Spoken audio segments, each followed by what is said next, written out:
when me touch down, better broke down.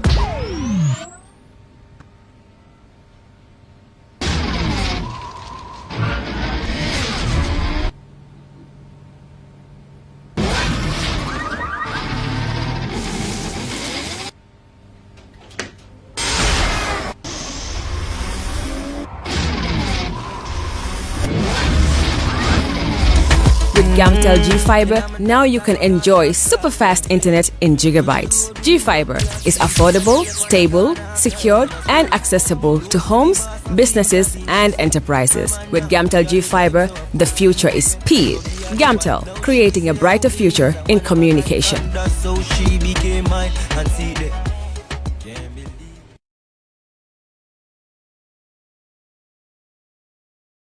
All right. Honey, did you remind him that the last time he sent the money, it was not enough to buy all the provisions? Oh, sorry, I forgot to tell him. Are you guys talking about money transfer to buy provisions? Yes. But don't you know about Baluo? Baluo? Baluo? What is Baluo? Baluo is a service that your son can use to send provisions directly to you guys from the shop.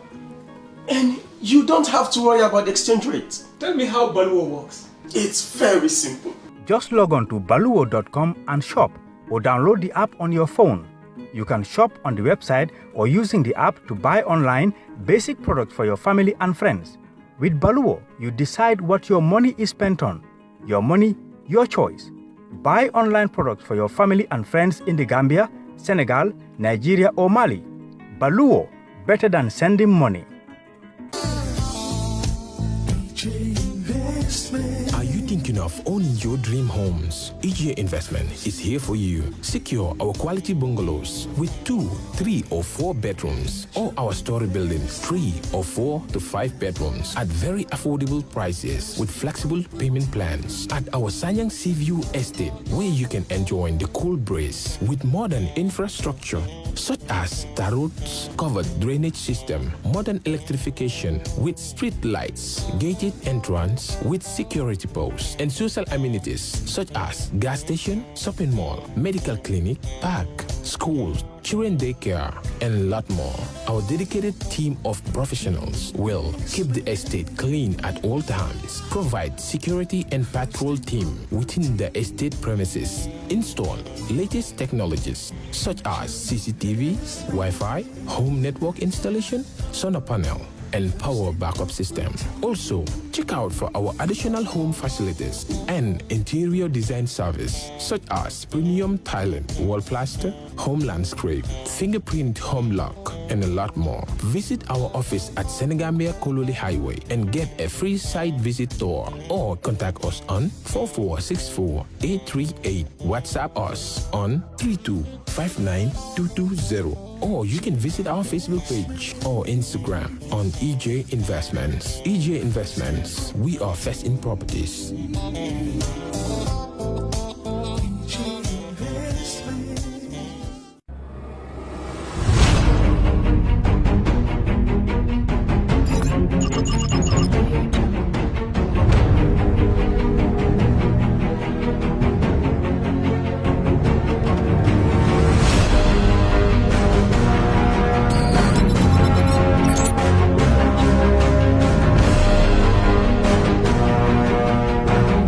In communication, connectivity is everything.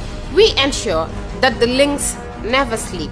Quantities and qualities, all in our data service, providing efficient, reliable voice and data service. We believe if you're not up to speed, then you're going backwards. Communications have to flow as fast as the speed of light. Whatever business you're in, having someone who understands your needs is critical. That is why we just don't offer you technology, we offer you solutions. Enjoy Gamtel's internet broadband anytime, anywhere. Your national operator, Gamtel, Yaibaram.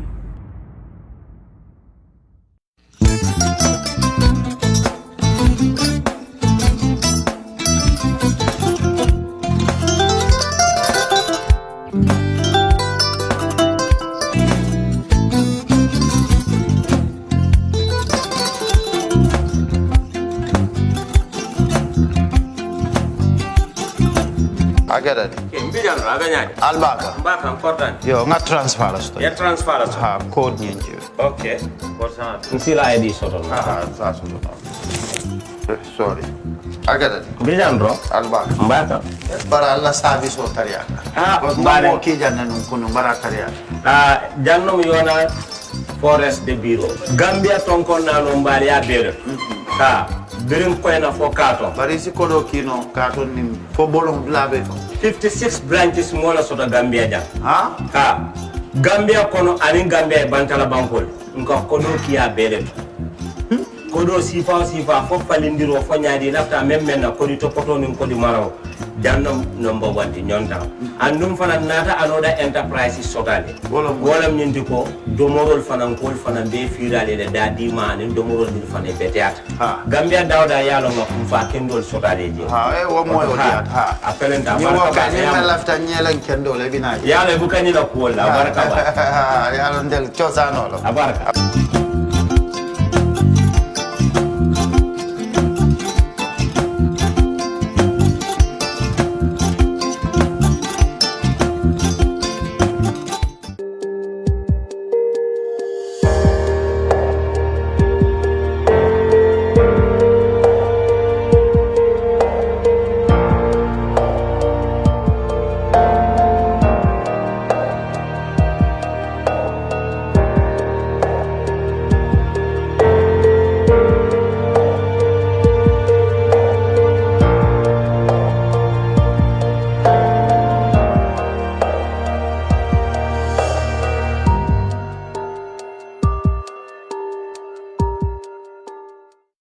Hello and welcome to the brunch on Kerr Fatou. I'm Lamin Cham, welcoming you to another edition of our current affairs program that comes every Saturday at this time, like I said, live on Kerr Fatou. This week, we will visit topics like the security sector reform, vis-a-vis Omar Sadio. You must have heard the soldier who said he was dismissed from the army because he was thought to be non-Gambian, as well as being the son of Salif Sadio, a leader of one of the factions of the Casamance separatist rebel group. We will discuss, of course, also about the Nyamina West by-election, which is scheduled for today week, actually, on the 7th November. The Supreme Islamic Council has called for Gambians to boycott French products in the light, of course, of the worldwide row about the French president's remarks about the cartoons of Prophet Muhammad. We will discuss this plus other small things on the program. I have with me in the panel Mr. Modou. He is the head of research for the Gambia Democratic Congress, GDC. And I have Essa Dampha from the National People's Party, the NPP. Matty is a lecturer of political science at the University of the Gambia, an activist, commentator on Gambian affairs. And Samsudeen Sarr, he is an ex-army officer, author, and he was also a diplomat for the Gambia, representing the Gambia United Nations briefly in his career as a diplomat. So, gentlemen, all welcome to the brunch. Mr. Jen? Yeah. Thank you very much. Thank you very much. Thank you very much. Mr. Lamincham. Okay. Yes. Right. First, we start with the case of Omar Sadio. Of course, we're going to be careful because some details we are told maybe some matters for the court, such as he's been accused by the immigration of having fake papers or trying to obtain Gambian documents without.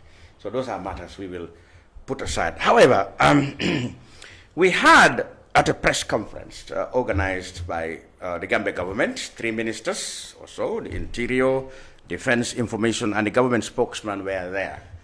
And the advisor for security to the president were also there, if you had followed. We learned a few things that the government is actually implementing the much criticized security reform. You know, of course, there have been allegations that the government might not even have the political will to implement it. It took them 4 years to do anything about it, and you know they hinged the state of economic in the country on those things. We learned from the security advisors in the cabinet that they in fact have started, or they have, removed people who enlisted into the armed forces, when actually they are not Gambians. That sparked the controversy. But let's start with the beginning, Mr. Jen. From your perspective, as Gambia Democratic Congress, what do you make of the security sector reform, as you understand it, when it was sold to us by the coalition, and what they have done so far? Thank you very much, Mr. Lamin Cham. Good afternoon to you and everybody here in the panel. Good afternoon to the listeners. Well, for my own observation about the security sector reforms, well, I can say we are very much disappointed. Yeah, because before the 2016 elections, like when the coalition was coming, we were promised a lot of things, which reforms is the most priority. Because as you can see, that was the reason why this coalition was formed. They promised to come as a transition government. Then they promised to make changes like security reforms, and then a lot of other reforms. But here we are talking about the security sector. Then looking at it into perspective, they haven't done anything since coming into power, since 2016, almost 4 years now. Nothing has been done. All of a sudden we heard that they started doing like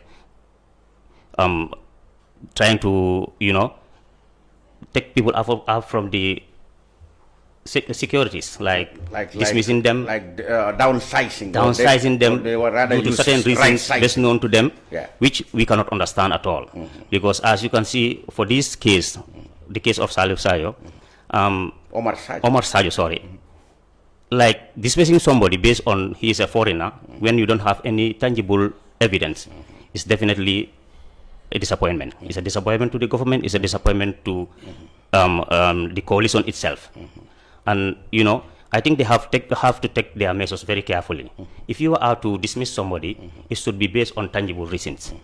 Because we have a lot of surnames in the Gambia. You cannot base a surname on like it's foreign or so. If the person is having real documents, Gambian documents, why dismiss him from the force? It's something that we cannot understand. And then they have to come out. They said there was a vetting process. According to the government spokesman, the army had a vetting process, and he was suspected to be a foreigner. So based on that, according to Sadio himself, okay, he was suspected to be a foreigner, like somebody who have served in the force for about 10 years. He have legal documents. He have his ID cards, which is Gambian ID card. He have his birth certificate, because I have seen it in the media. He produced all those documents. And then when the government spokesperson was talking about this issue, he said that he ran away. He's in Senegal. And then the news came out telling people that he is still in the Gambia. He's dismissed. He's not at work as of now, but he's back to his hometown. So which is controversial. They are giving us information A, and then B is wrong. So this is what the government have to be very careful of, because most of the time this is what we encountered with them. Sometimes they give misinformation. The government said the matter is a very sensitive matter, so they cannot come out with details. Although you will wonder why a specific case was mentioned publicly. Well, but that's what they said. Well, I don't think this matter can be a very sensitive matter, sensible or sensitive as they are calling it, because it concerns the people. The people have to know. If you are doing something, it should be transparent. I don't think there's anything sensible about this thing. Because you say you are doing security sector reforms.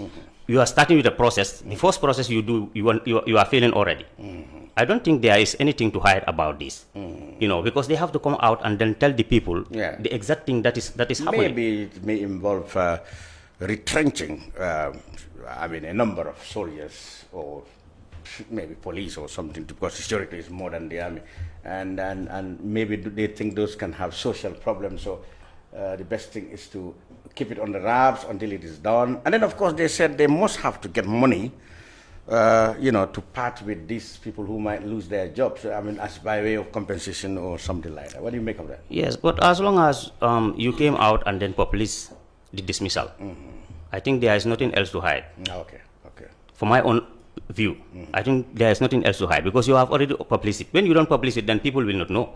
But when you publish, people will ask for questions. So then you have to explain so that the people will know. You know, we are living in a 21st century now. Let's visit the main motive. They said, the purpose of reforming the security. They said, this is because during the time of the 22 years of Jammeh, a lot of atrocities, as they call it, or human rights violations happened, and those things were perpetrated by the security forces, whether on Jammeh's orders or not. So they believe that the security should be reformed in such a way that they will no longer, like other institutions, they will no longer act unprofessionally to cause human rights abuses. The question now arises, some people who criticize the process said, the people who are tasked to lead it are themselves not morally competent to do so, because one or two of them might have served under Jammeh's 22 years and may not have participated, but must have been aware of the human rights abuses that were going on. For example, I'm talking about Interior Minister Yankuba Sonko, Modou, who was a soldier, an administrator, and a diplomat later in the same administration. Omar Faye served the administration of sports minister, government spokesman, and later diplomat. So critics of the process said these people are not even morally the right people to do it, because since they must have known they may not have participated, but they must have known about it. What do you make of that? The composition of the people who are meant to execute or lead the exercise. Okay, thank you very much. You have said a very important word there, that is the moral.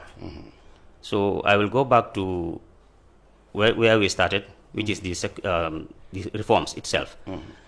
Now, looking at this TRRC since the beginning, since the onset of the TRRC, so far all the people that are coming to the TRRC explaining the atrocities that has happened during the 22 years of Jammeh's regime, as you look at it, most of them, I can say all of them, nobody is related to a foreigner. They are all Gambians.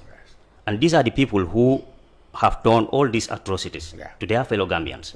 So now, when you say security reforms, I don't think the first thing you have to look at is looking at soldiers who were supposed foreigners. Supposed foreigners who were installed in the system or so. I think the first thing you have to do is the moral concept of reform. This is what I have been saying all along. We have a problem. The problem is we need to equip our securities well. They have to be trained well, morally, and that is why I said you have come up with a very important word, which is moral. So this is the psychological aspect of reform. That should have been the first aspect they should have done. So that they will train the security well, they will understand the security and then citizenship relationship. They will be trained professionally so that they will be acting professionally to avoid the atrocities or the kind of things that happened before. On the Jammeh. Fantastic. I'll pose these same questions to you, Essa. What do you make of the security sector reform? I see all the issues that he dealt with. For example, the motive was to reform the security so that they won't repeat these atrocities. And they said they have started the process, actually. Looking at the whole thing, there might be what they call downsizing or right-sizing, which may involve retrenching some soldiers, having money to pay them off. And also, you have, they've said that they have already removed people who are suspected to be known Gambians. And there are others who left on their own accord as well. So what has been, and then Omar Sadio case, of course we cannot discuss the matter that's before the court, that he's been charged with obtaining fake papers, etc. by the immigration. But just to talk about the sidelines of his case, I mean, what do you make of the whole thing? Thank you very much. First and foremost, my own take on when it comes to this security sector reform or any other reform agenda, but security sector reform in particular is more or less about the formulating a policy document that will embed every aspect of every activities of the security. This is not about poisoning people or downsizing or right-sizing. That can be an aspect of it, but my own take is about to formulate a document, a policy guideline. Like, for example, if you are making any future recruitments, you should use those guidelines as a yardstick. The mode of operandi the way the military or the security officers should operate during the course of their job should be guided by those policies. You know, before, because I think what warranted this security sector reform is like security was built around one person, one particular individual or one particular area. It's not about, you know, to generalize, to like that can fit in the entire nation or entire citizenry. So people were not treated differently. Somebody can do this, can be treated differently, and others when they do the, you know, that was not what we were expecting of our security like uniform men or women. So I am very happy that so far so good things are going in the right way, because I had the advisor, the security sector reform advisor or security advisor to the president says they are almost in the tail end of preparing and writing the policy documents that will guide, you know, security activity, the whole activity of the security sector. Like, for example, before, you know, you can defy the oath. It's happening frequently in the security when it comes to operation of the security services. What is like entailed or embedded on their documents or their policies, they don't respect it. They defy the oath. Sometimes you can come and see, arrest this person, detain him, do this, do that, kill. It's not part of their mode of operandi. But they defy the oath. Why? Because of it was built around one person. They think that you can take order, even illegal orders. So, as they always say, the senior man is always right. The senior man can advise you wrongly, you say still is right. But you should have a moral background. A guideline. A guideline. It's a document that will tell you no. If senior man advised me or ordered me to do this, and you also have to compare it with what is entailed in your guideline. So if it is the right thing, then you follow it. If it's the wrong thing, you defy. Then from there, the senior man cannot have right to dismiss you or to punish you or to put something. You can end up going. That's of course if the rule of law is in place and it's been obeyed. So when it comes to like some people were misunderstanding this security sector issue, they might think that, like, for example, if you have been accused of causing atrocities, or you know, you've been doing many things wrong in the past, killing people, or you've been accused of being maltreating people, or you know, misbehaving in the conduct of your duties. So they think that, you know, security service should plug those people, or should punish them, or should sack them, or should send them on administrative leave, and stuff like that. No, that is not part of the reform. What is part of reform? Yeah, those are particularly the job of IEC. Sorry, TRRC. I beg your pardon. So TRRC should be the one who will just know exactly who are those people serving in the security, and they did this and that and that and that. So every day they'll come up with their report. That report will advise the authorities concerned to know why X and B. Okay, you are talking about people who have been adversely mentioned at the TRRC. You mean they should not be immediately sacked or sanctioned? They should wait until the investigations are over and recommendations made. Well, no, that's not actually what I'm coming to. My point is, like, people misconstrue the things, the two. They think that, like, for example, security sector people who have already been adversely mentioned, who have been accused of doing some atrocities or misbehave during the Jammeh's regime, should not be part of this equation at the moment. Should be sacked, should be this and that. Because if they are not seeing that, they might think that security is not doing anything. So this is not the case. That is predominantly the domain of TRRC. They are the one who should do that. But security, they have to formulate a policy guidelines for the future recruitments and the, you know, how. That's why you see CS said it very clearly to the CRC. You have to make our code of conduct. You have to spell it out clearly in this new draft, so that we know our limits and our procedures. So you do not believe that this reform should be based on the fact that there is a need to eliminate and reposition the security forces to be working for the interests of the country and not be violating human rights of the people all the time, as they said that was proposed. Yeah, me, I don't believe in that. What I believe is like, now, what has happened. And we, you cannot just forget like that or forgive like that. We set up a commission strictly to treat that one, to deal with that aspect. Okay. Either you are a civil servant or you are a military officer or a police officer, you did something that is against the norm. Then the TRR should deal with you.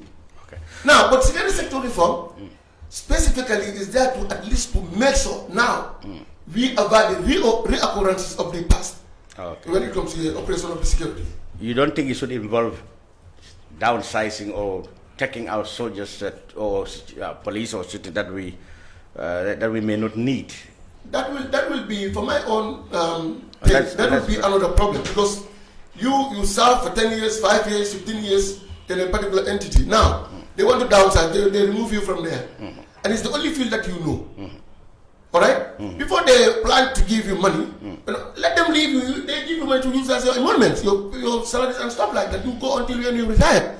Or you serve your 10 years, like when you sign 12 years or you sign 5 years. When you exhausted that limit, then they can say, okay, we're not going to renew your services again. Then from there you exhausted But they wanted the reform. They want a smaller and more professional unit. What about if you are left with 3 years, they pay you off all your used salaries you would have earned in these 3 years, and then you go and set up a business? Voluntarily, that will not be bad. Like somebody will say, okay, now who want to leave the job? Yes. If you leave the job, I will give you this amount. Yeah. They don't think it's attractive to me. I will leave the job if you as your own accord.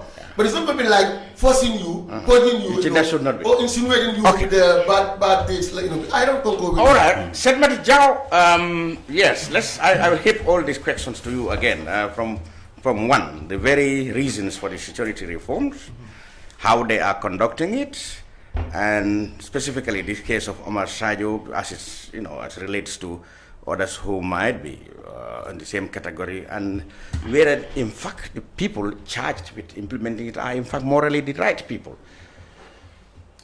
Well, in terms of the last one, I'm not sure, because the issue of morality depends on who's judging, and I don't want to be a judge. But then in terms of the output, what we are seeing, I think we desire more, and I think the security sector reform could have benefited, greatly from the combined experience of the people that because of course when they've been appointed, they talked about their professional background and all that. But then for me, I think the security sector reform was the first process that was initiated. When you talk about reforms in this country, whether it's the TRRC or even the Janneh Commission, and I was part of those that were doing the assessment report. And one of the issues that, some of the issues that came out was that there were gaps and malfunctions within the system that needed to be fixed. And some of these gaps included the legal framework, which had to do with the constitution and all those different processes. So when we're talking about security, let's not just focus on these aid security institution. Is a holistic process that involves parliament, that involves even the office of the president and the political leadership and even the judiciary. So at least there was this discussion that these gaps exist in terms of the legal and also policy frameworks. For instance, the police, today we're talking about police brutality, but then do we know that the Police Act has been here since during the colonial period, and little changes have been made on that act? Do we know that the Military Act, perhaps came in 1985, very old and not in line with our realities, whether you talk about the tacos, in terms of the military, and most of these different institutions, they have very old and laws that are not in line with, with what we want to do. But for me, I think also one of the challenges or one of the mistakes that, the assessment did was to focus more on the security institution, not focusing on the civil control, which basically directs and push these reform processes along. And as being part of the assessment report, I know some of the challenges that we face was we'll do a job, even to see a politician would be difficult. And so there were the issue of political will that you talk about, and I don't see that, and I don't see that even here till today. I don't know why that press conference was held, but you can come and tell people whatever you want to tell us, but if people are not seeing it happening, they will not believe that it is happening. And well, at least something they said you might recognize. They said the SIS has a name change from the notorious NIA. Of course, and then also... And then they never arrested anybody. Of course. Since the starting. Unlike the NIA, we're arresting people more than the police. So... I mean, that's a tangible evidence that something has changed in that area. I'm not talking, when I talk, I'm talking holistically. I'm not giving this anecdotal evidence. We have done this, we have done. Of course, there's a national security policy. There's a national security policy that says from now on, this is the way that the government is going to think. But are they following that? That's the question. That's the question. Today, we're talking about a dismissal of somebody. And the security policy talks about this issue because dismissal was a very key issue in the past that, even the assessment highlighted that needs to be checked and it needs to follow certain procedures. Of course, there is also they are developing the security sector reform strategy, which he was trying to analyze, which was basically a strategy document that will guide the security sector reform. And also you have the national security strategy, which is also drafting. But my argument is that is the fact that the entire focus is on the institutions, on the security institutions, but not on the civil leadership. And so the argument is that we need to overhaul these institutions because they were not under civilian control. Of course, security sectors in this country have always been under civilian control. If they were not under civilian control, nothing will have worked in this country because they have people with guns and they have processes. Are you saying, in the layman's understanding, that the armed forces or the police can have all the ethics, can observe all of them, can abide by all the rules, but if President Barrow asks them to go and violently quench a riot, they will still jump and go? Yeah, because I'm arguing that because of the legal frameworks that exist that gives this guy this power, and most of these laws are not delimited to an extent. You see, the army was arguing that they just come and say answer to civilian authority. Yes. So maybe he will he's a former guy, so he'll explain more about the they're subject to civilian authority. So when you define in policies, you need to look at at the peaceful level and also during conflict times. But then you tell that the military, for instance, is directly under the control of the president, and the president can use it anyhow. But then in security sector reform, and even now when we talk about civil military relations, there are people that are talking the fact that the military professional will always want professional autonomy. Civilian control is already given to the civilians. But then the professional autonomy, the issue of dismissal, the issue of recruitment, the issue of promotion, these are internal matters that must be guided by the. But the president can still sack somebody from the army. For me, I don't understand those elements. That shouldn't happen. He will definitely help. Explain fantastic. Sheriff Samsudeen Sarr, you served in the army from 1985 to 99, if I believe. And 85 to 99. Five of those, let's say 4 of that under the APRC regime, the junta who took power, who changed into civilians. And you fled into exile. You wrote a book, Coup in the Coup d'etat in the Gambia, which many people believe, in fact, a coup d'etat, National Gambia, which many people believe was, in fact, the first authentic account of the human rights abuses that occurred in the Gambia. The book was hailed, although interestingly, and to many people's disappointment, you came yourself publicly to accept Jammeh's criticism of the book that actually was false. I don't know how that come about. Many people blame you for going back on those things after authenticating so many human rights abuses that, in fact, we are now hearing the TRRC. And then, of course, we go back. We are here today because a lot of people believe that the way the armed forces was being run, and the security forces, was definitely not according to the terms and references they should work on. If you want to take us back, why do you think, or is there any need, in fact, for a security reform? Yes, first I want to correct that misconception that people have. I agreed to Jammeh's statement that my book was false. I have never, ever said anything remotely close to that. But did you agree with him that your book was false? Never. So your book was authentic? Oh, yes. Okay. My book was authentic. Okay. This statement, this idea of saying that my book was false, originated from from an interview I had with the Freedom newspaper. Okay. Soon after my reconciliation with Jammeh. And the question was why, and you wrote a book. I said, well, yes, the book is mainly about my autobiography. You read it. Yes. You know, it was just a portion of it that mentioned the coup d'etat. Coup d'etat and the Yes, things that followed. and things that happened. And from an honest point of view. But later on, when I read it and look at how I evolved, matured out of the emotions from where I was coming from, I said, if I were to rewrite it, I would write it differently. But that wouldn't change the facts. That's some No, of the the things. the facts would be there, but perhaps I will be a little more considerate in the way I treated certain people. You wrote out of anger. Yeah, even my colleagues. I wrote about things, even the National Security Advisor, that I would have written differently. I wrote about Major Davis, that I would have written differently. You know. You wrote about Edward Singate, how he was allegedly masterminding. Probably I would not have changed much about it. But the facts still remain that those things happen, isn't it? Yes, they did. They did. But also, don't forget that I was also chipping in my opinion about what I felt should have been done differently. You know, which afterwards I said, probably that was the right way. Like I did not like the way Davis. Davis was not an infantry officer. But he was in charge of the unit under the Nigerians. And I said that, look, a real infantry officer would have handled the coup d'etat differently in the camp. Baji was not an infantry officer. He was also Modou Baji. He was you know, it was his company that was taken by the junior officers to organize the coup with Modou Sonkos.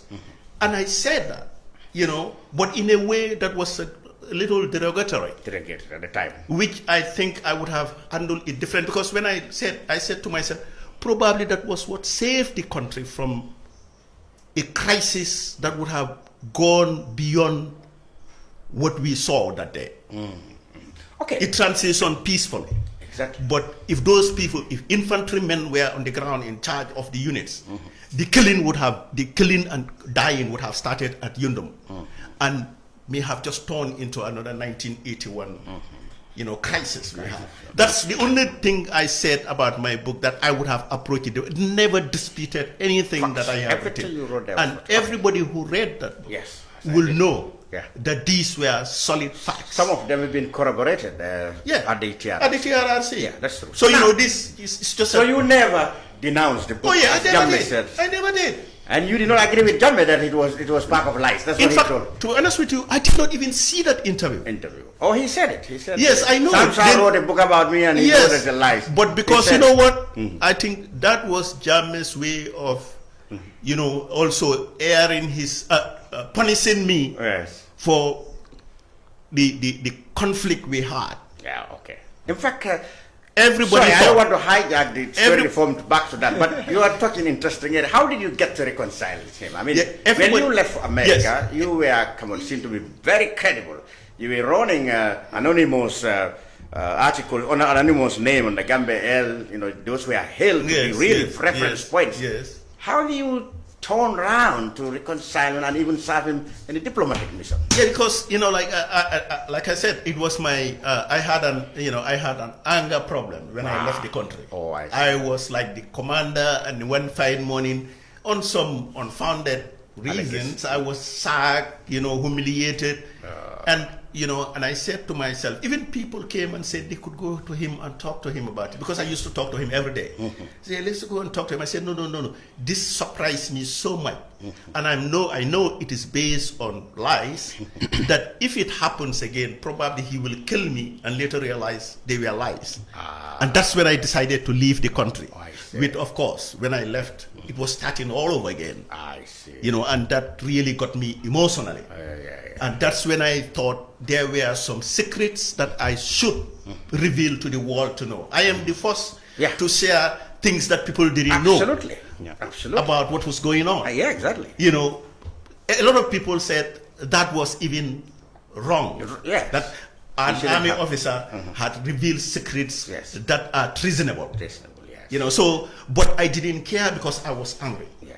You know, but as I said, I evolved. Over time, you know, I took my family to America. And they realized more than what I even anticipated would have happened to them if I had stayed in this country. Oh, I see. To the extent where one day they sat me down and said, Dad, the best thing you've done for us is to bring us here. I see. So what was in the beginning, what looked like some punishment, came to be a blessing in disguise. Like scars turned into stars. And I started saying, look, after all, this is a blessing in disguise. And that really tempered my emotions. Over time, Jammeh started reaching out. So it was Jammeh who reached out to you first, not you? No, I mean, like he made overtures. Yes, things that he turned into things. See, like he created business for my sister, which was excellent. Okay. And it went. His brother Ansu came and married. The late Ansu. Ansu married my wife's brother's daughter. So it became family, and Ansu started even talking about how I can reconcile with him. And then he pushed for it every day, and everybody was like, hey, Ansu is great, and he was so nice. Talk to me, we are a family. I will call at the Gambia and talk to people. They say, hey, don't call here anymore. You're the only one fighting over there. People are peaceful here. So, and then in 2014, when Sheikh Omar Fai came to Washington, D.C., he pushed the envelope to its limit and got me reconciled with him. And people wonder, because Sheikh Omar is, come on, you are the harshest critic of Sheikh Omar at the moment. People will surprised that you are saying he's the one who actually brought reconciliation. He brought us together. He brought us together. He played a key role, and everything. Bringing you he together. told me what we should do together. And that was after he himself had done that, because he was not here at the time of the coup. Yes. And that's how the reconciliation came. And that day, when I reconciled with him, Amadou Samba was there. Okay. Lamin Manga was there. Okay. Ansu was there. Who else? Carl Bayo. Yes. Who was the Secretary General. Yes. Was there. Yeah. He offered me a job that day. And Tangara will tell you that he even told them to prepare an office at the UN for me as the first secretary. Okay. All right. So, and I said, well, so because of those... Listen, no, I did not accept that job. Okay. You know that. How did you eventually come to be... I did not accept that job. And I think also that angered him. Because they prepared, they said, they told me, even they had my letter for appointment. I said, I don't need a job. It's just a family stuff. Okay. And then after that, when I came to the Gambia and that issue happened and I went back, I was just at work. I was working in one of the best engineering companies in Irvington. And then he approached you. And somebody called me, a minister, and said, Jammeh needs you. And I came and he said, I want to appoint you at the UN because the people over there don't seem to be representing my government. I want you to go and help me and defend this, my work and my country for me. And I pledged and said, I was going to do it. That's why I never shifted my position. Yeah, but for somebody who's such a harsh critic, but for him we to now evolved. come to defend what you yourself had criticized in the past. Come on, you marry and even get divorced. Okay. All right. We evolve. That's true. That's true. We evolve. All right. Let's what go you straight must love today, you can hate tomorrow. And what you hate today, you can love tomorrow. Absolutely. Yeah. But many people said this definitely didn't help your credentials, your credibility, because after all, Jammeh was really much despised around the world, criticized for human rights abuses, which you yourself agreed to. So to associate yourself with him right up to the end of his regime, you've done a lot of damage to your own credibility. Also, that statement of damaging my credential is a relative statement. Okay. While some said I was bad, equally some say a lot said I was excellent. Including family. Nobody doubts your ability and capacity, but then so I mean, perhaps you will be in a camp. But if I could draw you, I could call you people who will say, Lamin, that's the best thing he has done, including some of my family members. Now let's go straight to the topic: the security reform. Security reform. Do you think it was ill-conceived, as you sometimes used to say from the very beginning? Yes. Okay. I mean, I think. You see, even if you listen to Mr. Baji's conclusion, Modou Baji, after everything, he said, Guinea-Conakry went through a comprehensive security reform. He said Nigeria did. Specifically, he mentioned these 3 countries and said, but look at what is happening there. What, to me, he was telling us even the effort they are working could fail. Because it's failure there. Yeah. They are gunning down people that, according to their policies, shouldn't have ever happened again after their reform. That's one thing that I sense from the general press conference. But, it is just recently. In fact, I heard it first from Sheikh Omar Faye, the defense minister, talking about not a security sector reform anymore, but a national security policy. What do you find trouble with that? Yeah, to many Gambians, that was not the initial expectation. Of course. The initial expectation was focused on security because that was the whole thing. At the UN, I heard about it first from Dr. Ibnul Chambers. Mohammed Chambers said Gambia needs security sector reform. But that was all predicated on the fact that, on the misconception that, or the misinformation that the Gambia army had MFDC rebels, Charles Taylor's rebels, remnant of rebels, Salifou Sadio's son. Who didn't believe that those people were not in there? I did.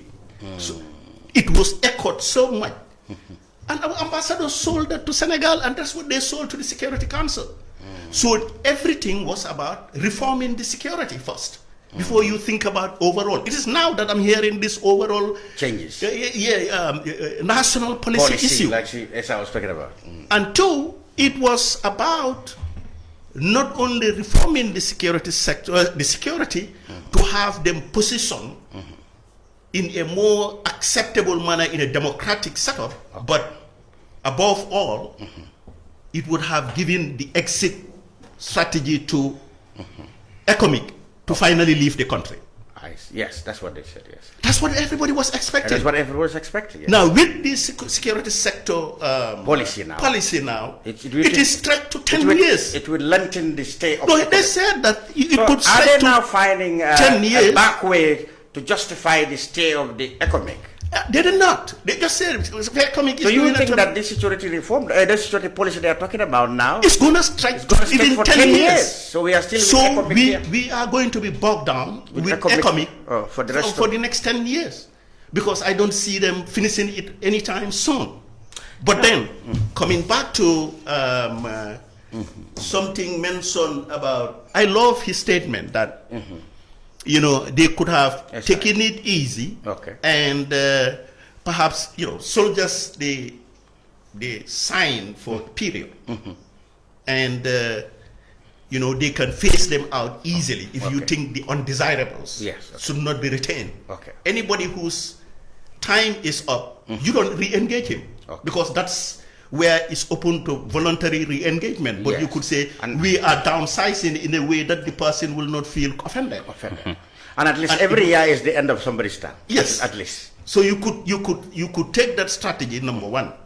But however you may approach it or bring the nicest of security policies. Trust me. At the end of the day, it revolves around the survival of the establishment, of the executive. Jawara had the same thing. Jawara had the British. Setmati said the influence of the executive will always matter. Their behavior. Jawara had the British, who came with the best standards of recruiting people. Absolutely. Nigerians followed. Yes, and then you know what? Jawara was still breaking rules that people just say is from the president. When the government said, when soldiers are killed in Liberia, don't bring them and bury them here, that was illegal. And Jawara accepted that. He ordered that. They say, it's from the president. They use it's the president. Maybe he didn't even know. Yeah, it's from the president. And not only that, when Jawara was signing the agreement with the Nigerians to come and take over from the British, it was all to protect his survival. Survival, absolutely. So because twice he is threatened by the demonstration of the soldiers who were angered by how they were treated in Liberia. Yeah, in 92. And everybody, I even could sense that they were rehearsals to a coup. A coup, yes. 92. So instead of looking at a better solution, he said, bring the Nigerians.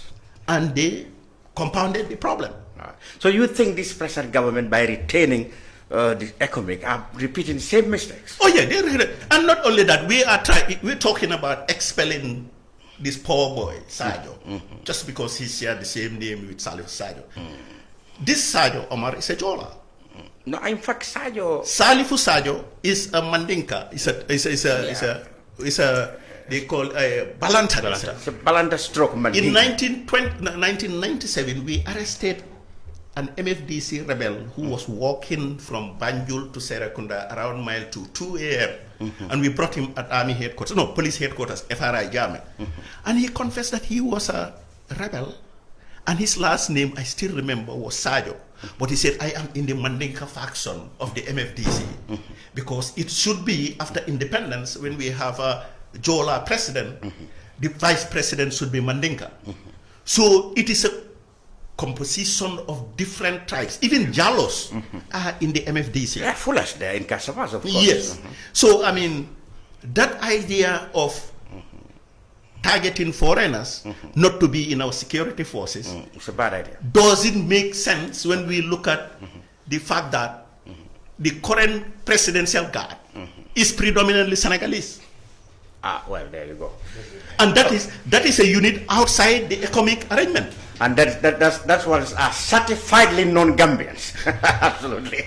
So the idea of only Gambians now is very according to you, is nonsensical. When you have foreign troops in the army, guarding, doing the job. Did we hear any activists questioning that? Because these people are ready probably to take any orders from Adama Barrow when he is cornered. Absolutely. And nobody is questioning that. As Matty said, it's not just how the niceties and the reforms in the army, but it boils down to political control. It revolves around that. It comes to a point so where... what would you have done if you were the one presiding over this? I use you today as an expert, and I'll stay longer with you to enlighten us. What would you have done differently if you have been asked to reform this army, reorient it in such a way that we wouldn't have the Jammes again and the junglers and stuff like that? Yeah. I mean, like... when I say I mean coup d'etat. People staging coup d'etats. Yes, okay. Coup d'etats. Yes, that's right. Before coming to answer that question, the whole world, including ECOWAS, the AU, United Nations, have done everything, brought all resolutions to stop coup d'etat from ever happening in Africa. Yes, they've done all that. What happened in Mali? The only one, the most recent was what happened in Mali. What happened in Mali? So probably the things they were looking at for being the cause of coup d'etat are not necessarily the causes of coup d'etat, but something else they were missing, which I think is, listen to this, corruption and tribalism. Okay. These are two things that affect all governments in Africa. Corruption, tribalism. Tribalism. Okay. It is deeply rooted in our system. How to approach Africa it. is a problem. In fact, one time before the coup d'etat, I said, Gambia government should even have a ministry of culture and tribal harmony, and give incentive to even intertribal marriage. Well, that has been happening here. I mean, it's the politicians who people argue who really drive these things, because people have been living in harmony. Yeah, politics can be nasty, because when it comes to corruption, especially corruption, that's where it all starts from. I'm talking about tribalism. Yeah, you have to blame the politicians more for that than the people. Not so. But to tell you the way I would have approached what I have seen so far, I don't know what is inside, because I have always asked the National Assembly members what they have been doing to find out what agreement Senegal and Gambia has arrived at to bring all these forces. We don't even know about, and nobody is taking any effective effort to know exactly what Macky Sall and Barrow signed to have this organization we have. And to answer your question, that's the first thing I will ask Barrow. I would sit down and tell him, what do you have with Macky Sall? And if I see that, I will tomorrow tell you how to approach my security sector reform. Do you think this business about downsizing or right sizing, do you think it's a good idea? It's not. Don't you think the army is so bloated that, the last time the PRO was saying that they have, they have platoons with 3, 4, what do they call it? Generals and stuff like that. Yes, yes. Many people believe the army is bloated. No, those are only working the command structure. Yeah. And the officer corps is not that huge. Mm. If you are to downsize and downsize and right size, I would focus more on the officer corps. Okay. Than the foot soldiers. Yeah, the regular troops. Okay. Because the regular troops, you can use them even to work with economic now. Okay. Okay. Because I was looking at what happened during the Confederation. Okay. Yeah, the Senegambia Confederation. The Senegambia Confederation. If we are to retain these forces, that now, to me, they're going to stay for almost 10 years. The Confederation was here for about 8 years. 8 years, yeah. We work with them harmoniously in a process that pleased the army and pleased the foreigners.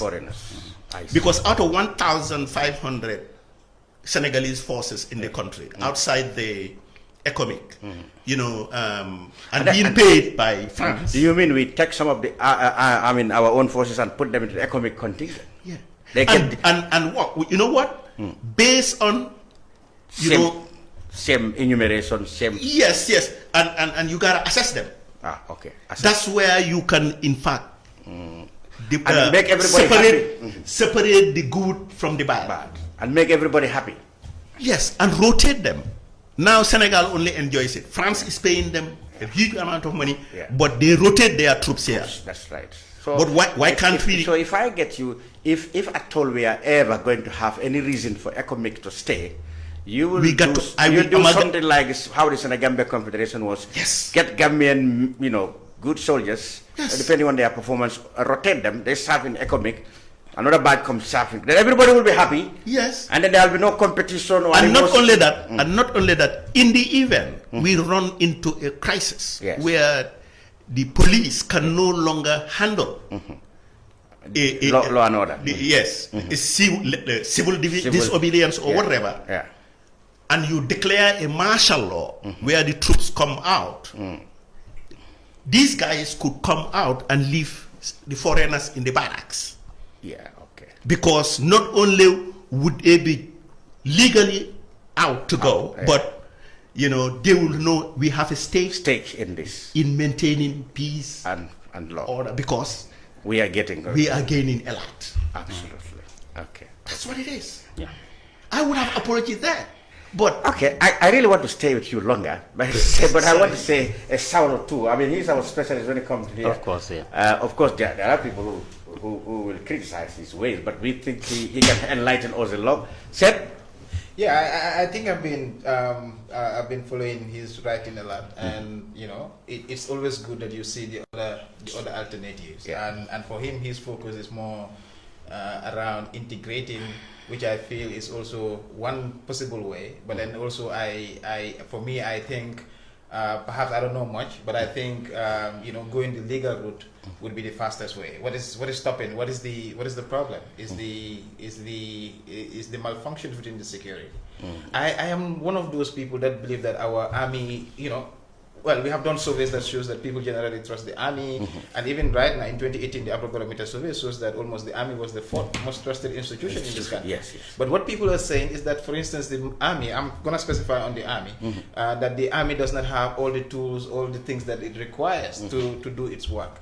And so for me, integrating will also create another problem in the long term, whether in the next 10 years or 2, because it also can create, when we're talking about the problems around corruption, if it is in the process of recruiting or even sending people, those issues might still come, and then we still have those aspects. But when we do the legal reforms to ensure that every institution, everybody, because now in this country with transition, everybody is looking for legitimacy. The military was saying that we want to be independent, we want to be subservient to the security institution, but what is preventing them from having that? Give them the legal framework to do that. But then the other aspect for me is the civil leadership, because we always ignore the civil leadership, or whether it is the national security policy, and I disagree. The security policy is also what guides the process in terms of the kind of vision that Gambia wants to have moving forward. And excuse me, sorry, I don't dispute that. I don't dispute that. But what I'm saying is, it is really new that they are bringing this up now.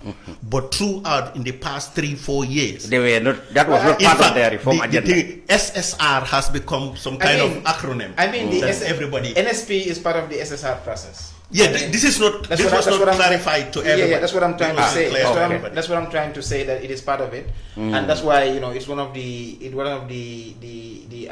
anecdotal evidences that we have done this and done that, and I mentioned that because also, but for me, like he said, the problem is not about the policy. Also, the policy, there are a lot of gaps in the policy, but I also think it's about implementation as well. Like for instance, we're talking about the case of Omar Sayo. It's clearly stated in the national security policy, because we are coming back from this process, so we don't want this to happen again. But is that being followed?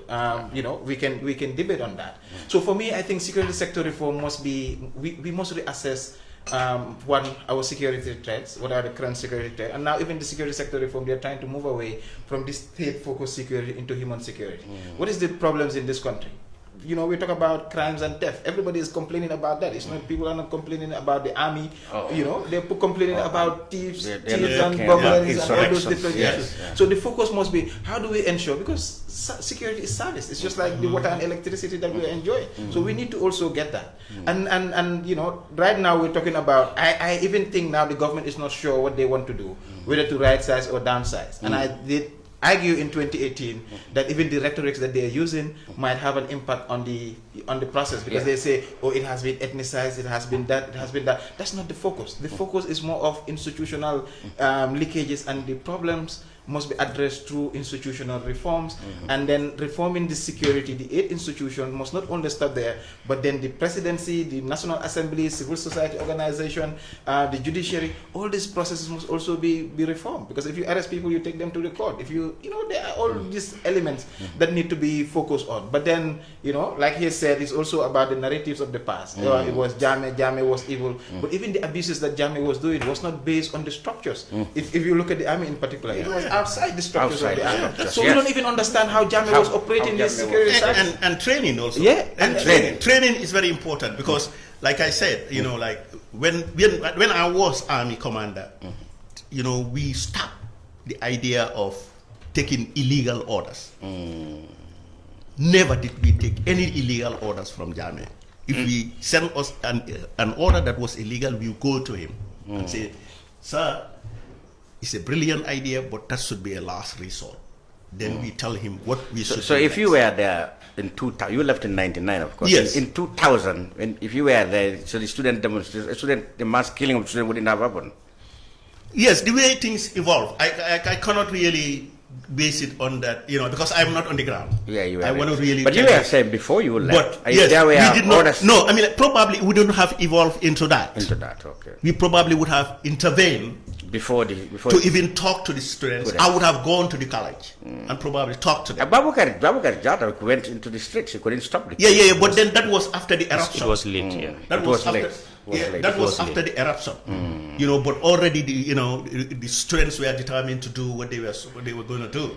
You mean between 94 to 99 there were not junglers? There was this jungle. No, it wasn't happening. No, there was no jungler. We need to also understand the evolution. Okay, the evolution of so everything. And listen. You have to understand that in all military institutions, which was said by even Edward Singata at one point during the testimony.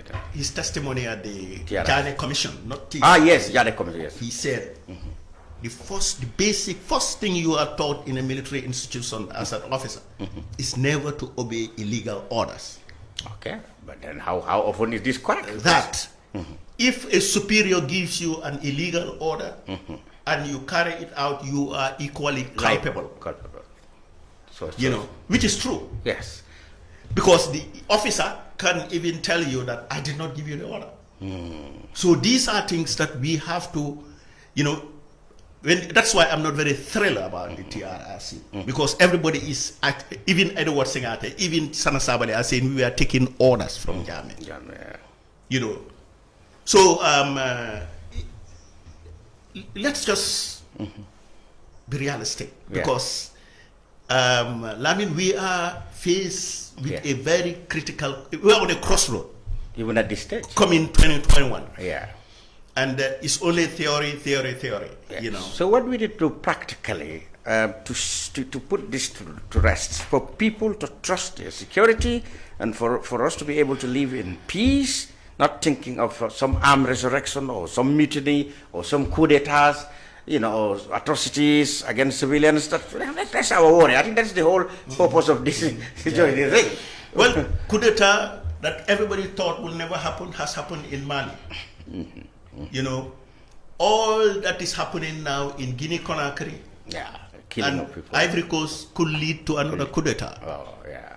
So you see, and Baji said these countries have undergone comprehensive national security reforms with solid policies. Do we think we can do it better than them?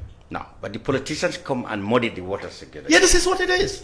This is what it is. Problem. So, you know, like he said that, you know, we could go even in the next 10 years, we might, you know, run into a similar problem, even if we have to merge with the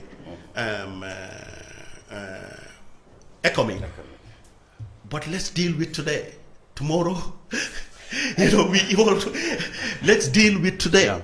And finally, on this topic, very quickly. Yes, thank you very much. Mr. Nyang. I'm not a security expert because this field is not my field, but he have explained very important topics about the security aspect. Though he have said about the obeying of law, like illegal law, when you are given an order to operate an illegal law, how you should approach it. I think there is a problem in our security. This is why I said morally we have to upgrade our securities, because looking at the TRRC, all those people, like he said, all those people who came to the TRRC will tell you I was obeying an order also. So which means they don't know what they were doing, or they are not educated to know exactly how to operate. Then my colleague here, Essa, have said something about the strategic document, like the national policy document, and then like everything being targeted to one man, like if the order coming to one man before. That's how he expressed it before, which I do not agree with, because I think the system is the same. Like during the APRC regime, during the new regime, which is the Barrow regime, is all the same, because orders are coming directly from the president. So it's all the same. It doesn't change. The only difference we have here is a military ruler and a civilian ruler, but the system is the same.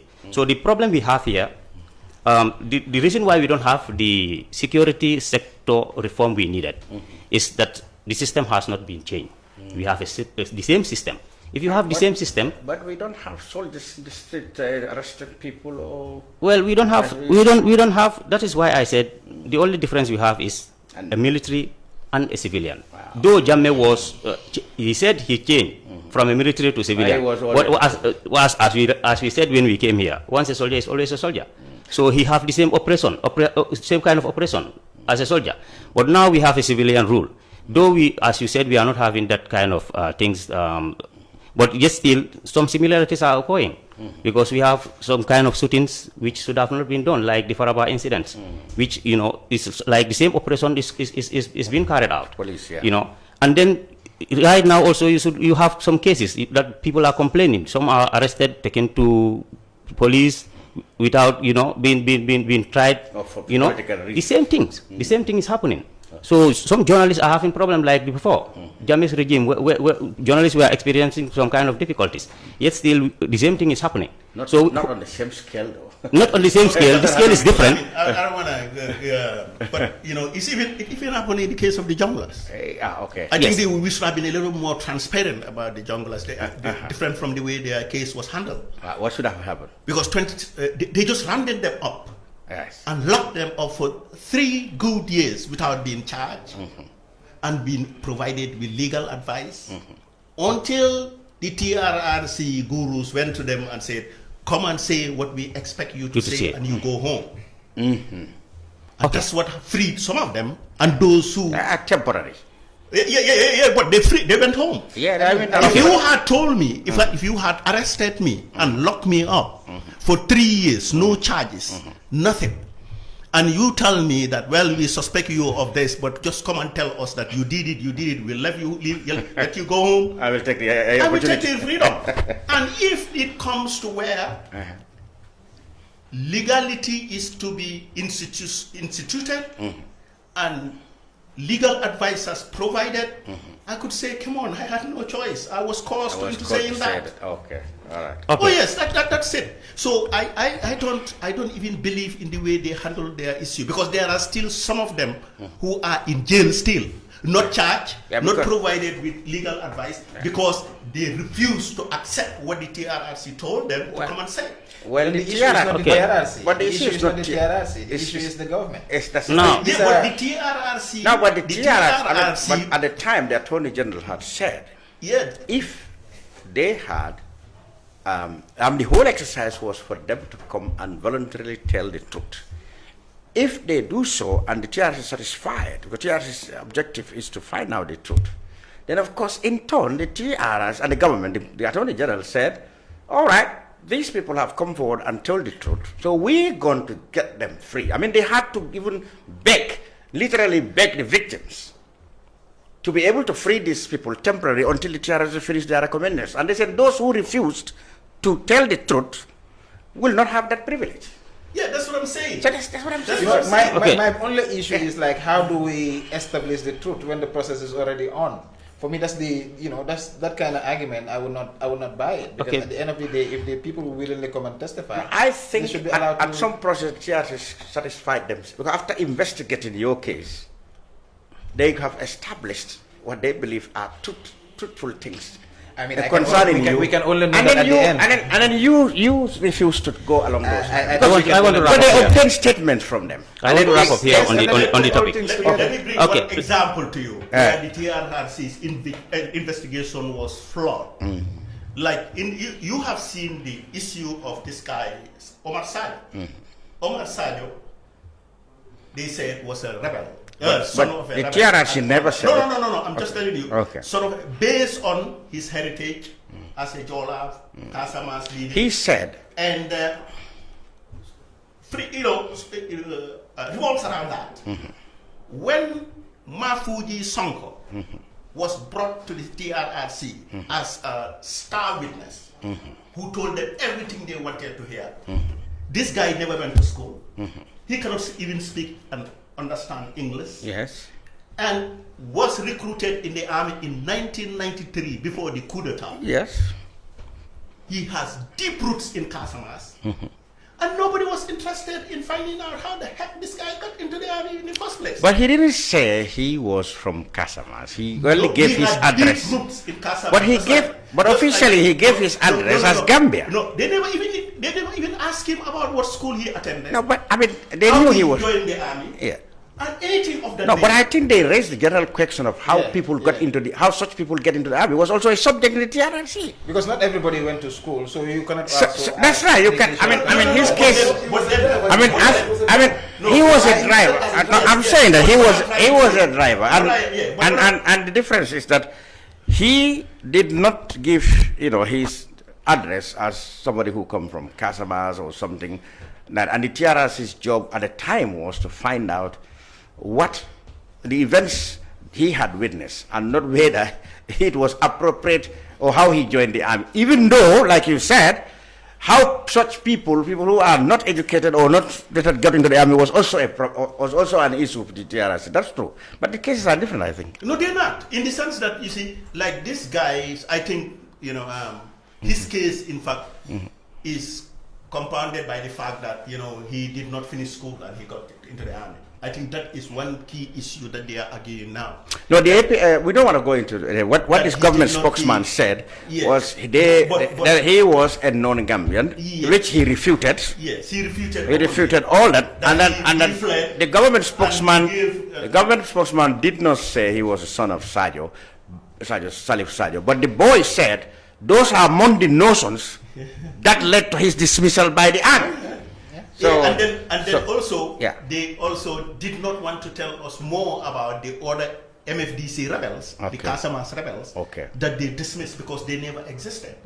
Okay. So you look at that. This guy should be the most important among the lot. So if you can reveal his name, I don't know why the rest should not. Okay, and they said because that was security reason, they wouldn't say the numbers, the names. So why this one? That's a problem. Okay, that's an issue. Okay, but then it's good that the guy came up and I also was very angry with people like Masani Kinte, Yankuba Darame. All those people were aware of this boy's status. According to this boy, when he was being enlisted, Masani Kinte and all those people were in the top echelon of the armed forces. So when this thing came up, they should have had the conscience to face the government and say, this is not right. This guy has nothing to do even with this sergeant. He is not even a Mandinka. And that was since 2007. They let it go because everybody wanted to justify this accusation that the army was all MFDC rebels. Which is not the case. Okay, Lamin. Like he said, the people who were paraded at the TRRC are not from Casamance. They are from Gambia. Yes, I think the problem here is from my perspective, I think it's just like it's being politicized.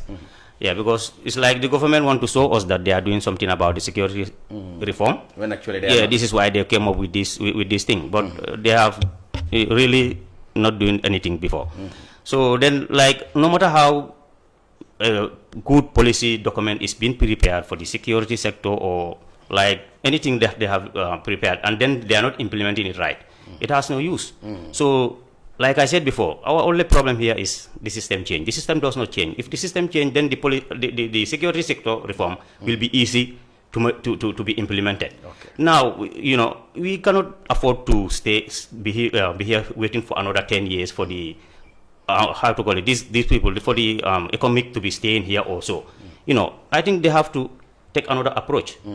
The big problem we have here is, as the president and the commander-in-chief of the security, he has not been engaged in the security since he came into power.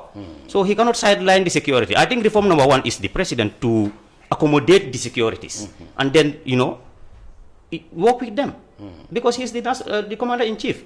So if he sidelined the security, I don't think he is working on reforming them, definitely. So he should have the audacity to work with the security and then forget about the foreign troops, because definitely it's a waste of time. We're going to be staying here for another 10 or so years for the securities to be here, the economic forces to be here. So let him engage the security. That is the first step of reforming. Then I think they will complete as soon as possible. Essa. Yes, right. No, I'm crossing this topic to another. So go ahead, yes. Yes, I really disputed with the assassin of my GDC friend, as I expect you to do anyway. You know, this terrible has came. You know, let us be very precise. You know, before we all enjoy what was happening here, we all live in witness. This is like 5-10 years ago. I never traveled, we're here. Alright? The security was built around one person. That is hard fact. And that's the course has came. The commander, why first place? Army security within security. Why this? Because we all have hear the testimony of our security friends. If the junglers step in the barracks, even the security officers themselves, they know that something is like, you know, when something else happens, everybody will be scared. But that is not based because they are the high echelons of the army. No, they are even, you know, they're not even rank. Top brass will be subdued. Why? That is against the norm. Because they have tight connection with the head of state. Which is not the norm. Now we all see that all that trade has changed. Yes. Now you ask them question. Now you will never see soldiers roaming around or blocking the highway or something like that, or seeing NIA arresting people, taking them to court, beating them, and stuff like that. At least that's enough of reform. You know, things has moved a bit. Let us appreciate at least what has happened. So from this is a process. As security advisor says, this is not like how people think it's going to be like sooner than we expected.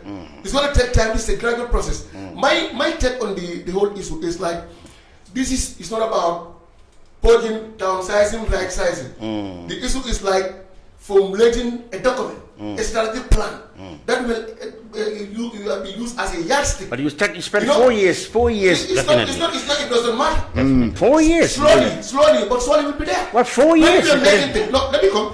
When you are making things, make things thoroughly. Now, if it takes you 4 if it takes you 4 years to draw this plan, how long will it take you to implement it? 10 years. That's the problem. Let me just come. I'm not yet done. Implementation is ongoing. For you. In fact, it's ongoing because we've seen. It's not even gone there yet. What I'm saying, your tribunal laws, media tribunal, are still existing in the law books, but they are dormant. They are not applicable. So we've seen now. So there's a lot of goodwill in the government to ensure that media is free. Really? Even though that's why those laws have never been applicable since the advent of this new dispensation. That is the hard fact. All right? And the freedom you've been enjoying here today, you never enjoyed that one before. That's the hard fact. We all know that.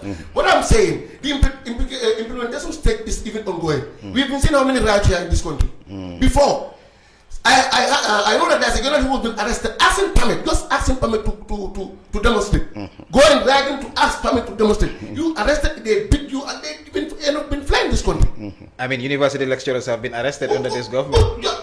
So people have been denied. So what are you talking about? People have been denied permit. People have been denied permit for protest. Anybody, nobody's above the law.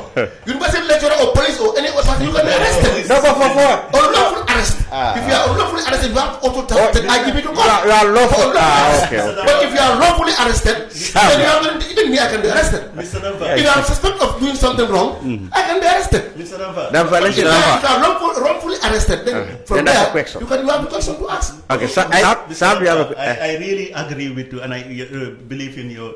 Yes, it should take time for us to have a security policy. Yeah. Comprehensive. You know, that is what they were talking about the CRC, the Constitutional Review Commission. Of course. And don't you also envisage the possibility of this document coming out and it doesn't favor the government and they throw it out? And of course. Until then we have a cost to until then. Because let us wait until then. Because this is a document. Until then. But before then, you can never preempt what will happen. Now the thing already we can preempt. You see. I mean, you see. I have heard from one observer. He said, you see, at some point he thought that President Barrow was going to be interested in. He was going to heap all these problems to his successor. He was going to serve a transition, and all these headaches would have been the government that succeed him. So maybe he wants to keep the economic here until 5 years. When his 5 years is gone, he's left to the new government or whatever to do. But when he became interested in extending his stay, and he felt that there should be a need for economic to stay longer, and then he would create all the bureaucracies so that their presence will be justified longer than necessary. That's what Sam is trying to say. No, so in fact, Mr. Jau, I want to ask you, since Mr. Jau is part of this whole security sector, work, how do you fit the presidential guards president being Senegalese into the whole equation? Why are they so autonomous and so responsive only to the president? And where do we go with them next year come the national? Because you think like you said, we don't know the arrangements yet. We don't know what kind of deals have been made, and so to talk about it would be important to look into. Yes, but then we have to foster. We have to foster. Okay, no problem. We have to foster. Realistic. What I know is like this is arrangement of ECOWAS. No, the presidential guard. No. Yes, that's what I'm saying. ECOWAS, they are here to safeguard the life of the president. That's economic. That's economic. He's talking about that's economic. Yes. And now Senegal also the apparent person of ECOWAS. No, but he said that the contingent. No, listen. Didn't you hear the press conference? Didn't you hear the press conference by the economic spokesman, the Ghanaian, who says that? No, listen.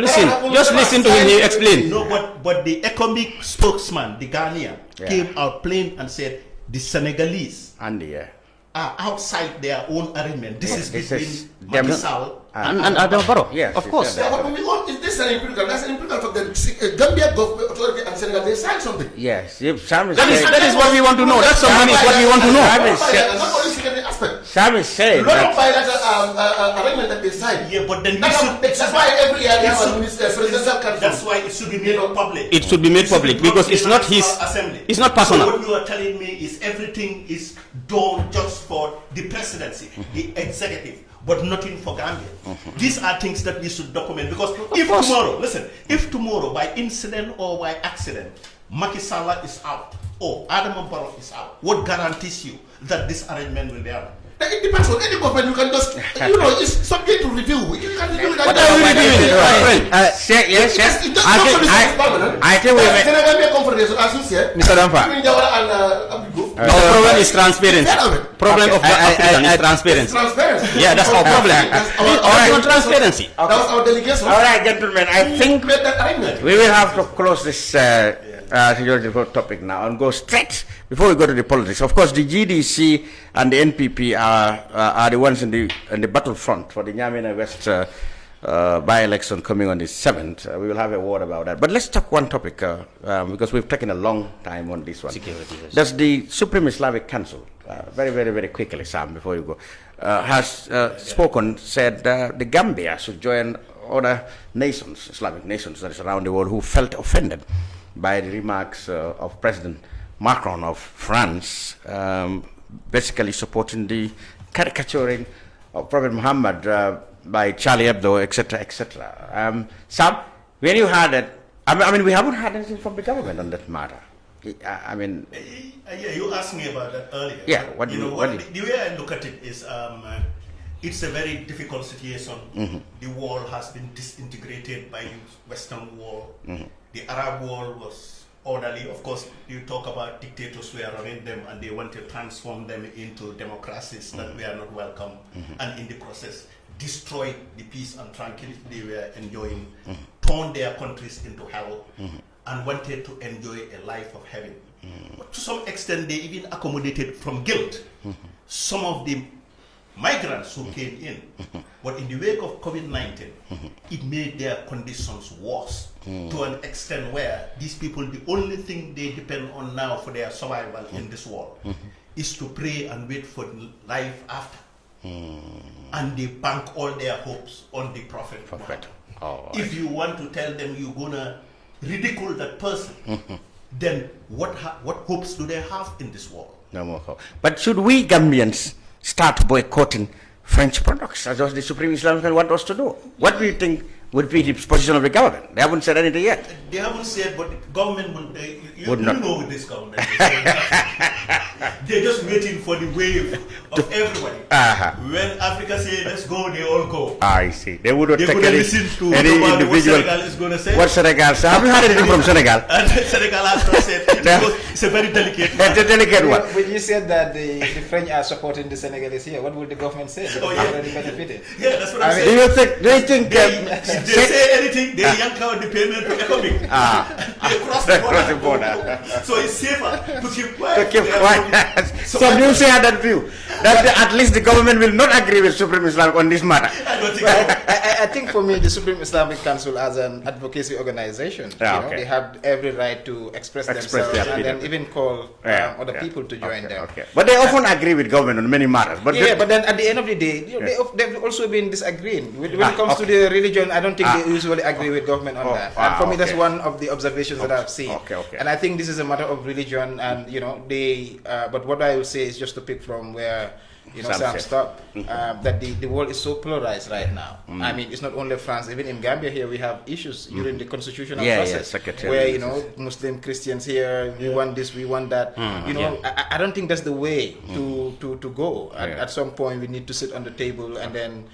For us understand that this world is for all of us, and if it is religion that we say we are following, we come here alone, we'll go into our graves alone, and so what we need to do here is to interact and get to know each other more. But it's politics as well, it is politics, and politics is also having its way. But I think at the end of the day, what the Supreme Islamic Council did is what they're supposed to do, and whether the people should accept or not. I don't even know what French products are. I don't go to the internet. I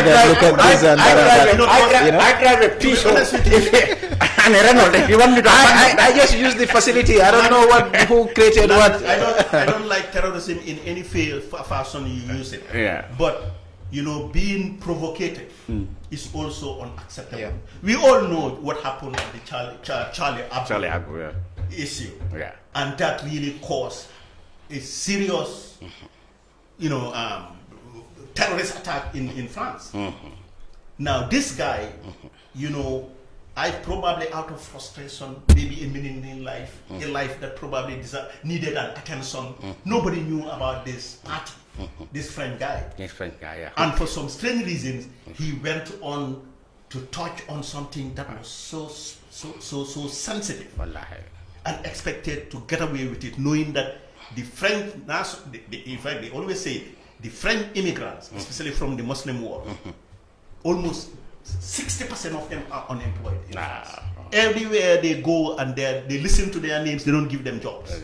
So they are hungry. They are tired, just like I said. They're leaving.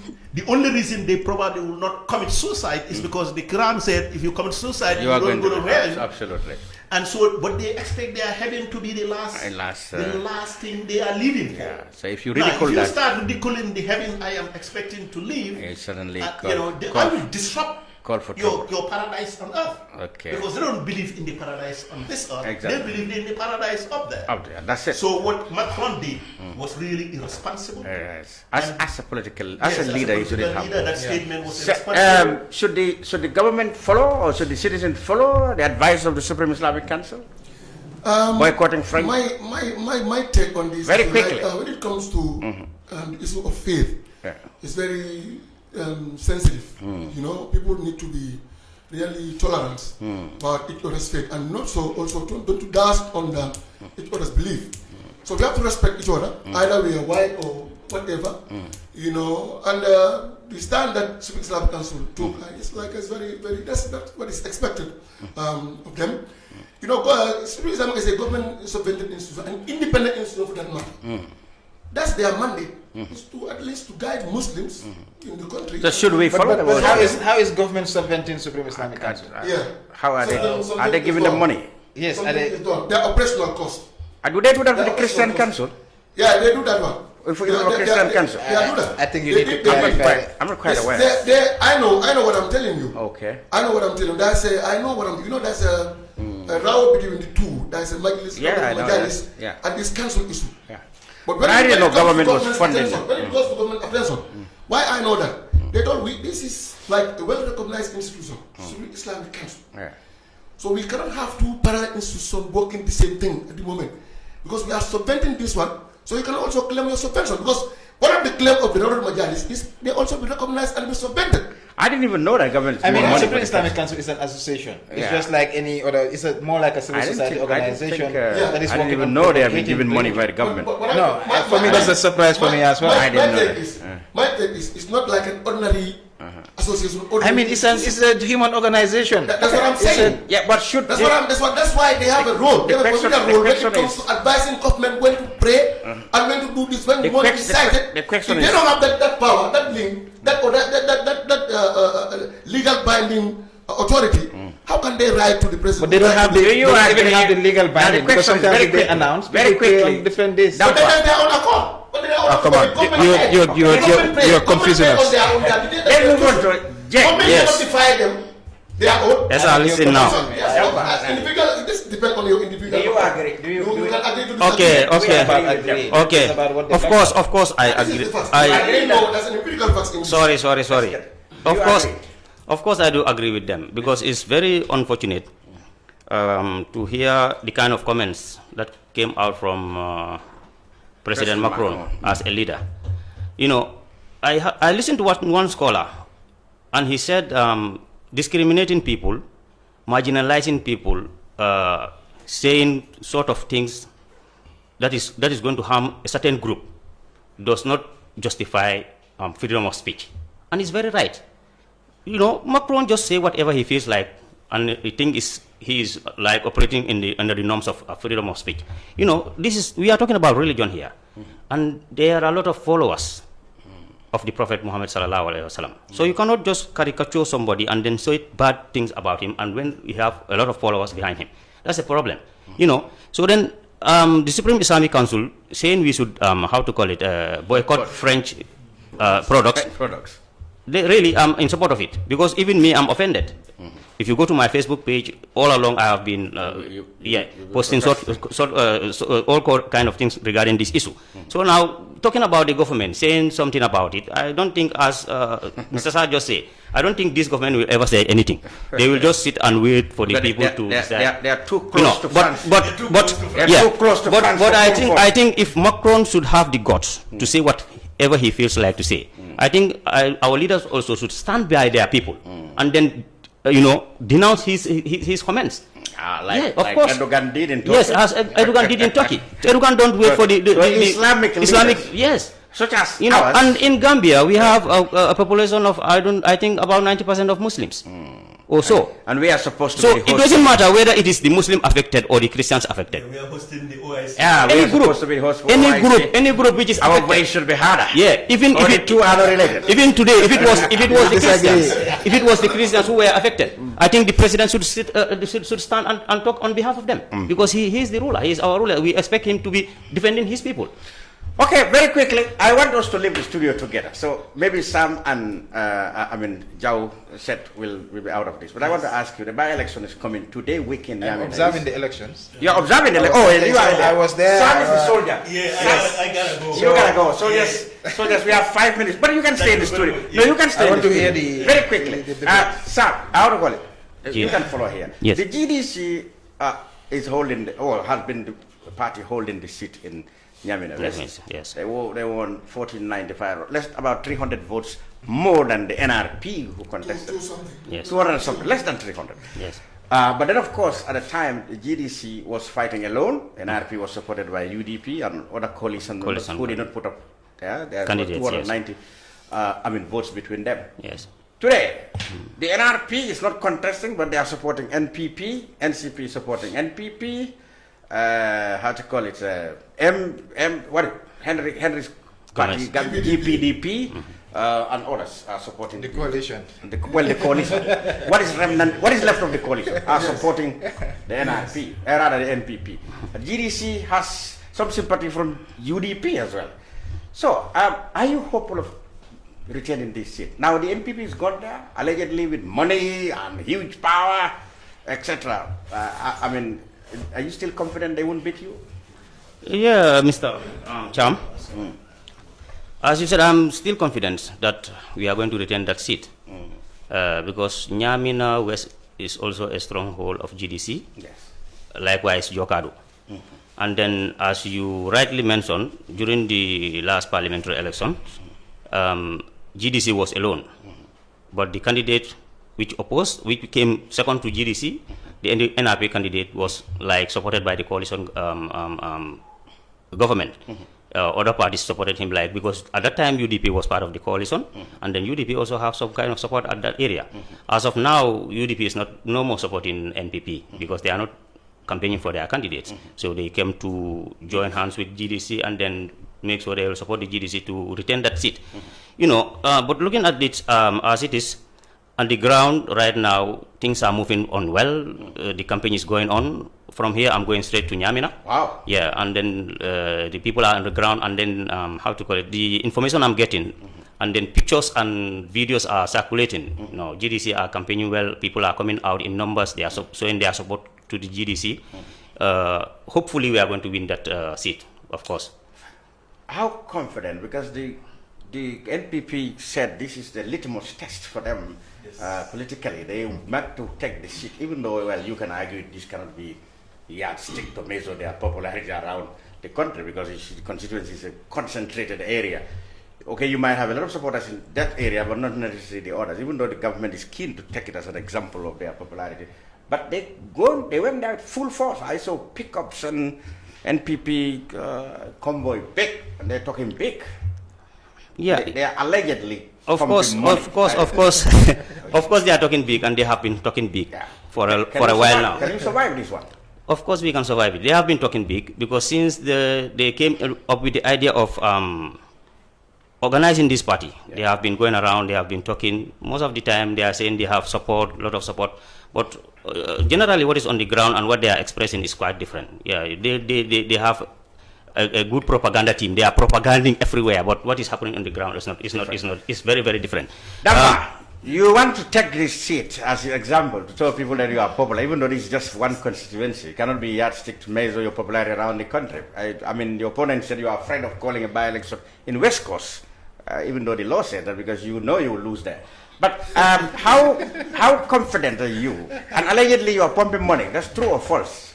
First and foremost, don't downplay this seat. This is a very significant. Yeah, but it's a concentrated area. No, I'm saying it's a so-called. Just 3,000 people. It's a so-called strong opposition stronghold. Yeah. All right.